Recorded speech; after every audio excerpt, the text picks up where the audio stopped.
دو وقف آپ کو نظر آ رہے ہیں، ایک وقف جو ہے وہ جیم سے ظاہر ہے اور دوسرا وقف جو ہے صاد لام یہ سے ظاہر ہے۔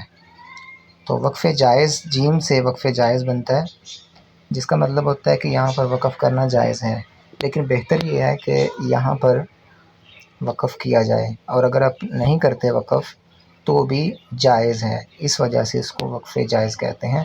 جبکہ دوسرا وقف جو ہے وہ صلے، اسے کہتے ہیں الوقف الاول، یعنی کہ متصل کر کے پڑھنا، کہ یہاں پہ وقف نہیں کرنا چاہیے، لیکن اگر آپ وقف کریں گے تو بھی ٹھیک ہے۔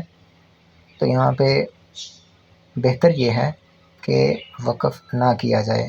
تو اگر وقف نہیں کیا جائے گا تو کیسے پڑھا جائے گا؟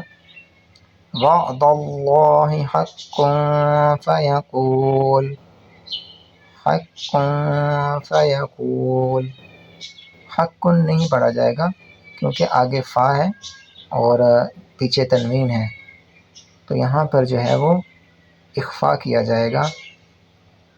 اخفا اس وقت کیا جاتا ہے جب حلقی حروف نہ ہوں، کیونکہ فا جو ہے یہ حلقی حروف میں سے نہیں ہے۔ حلقی حروف جو ہیں وہ 6 ہیں، اس کے علاوہ تمام حروف جو ہیں ان کو حروف اخفا کہتے ہیں۔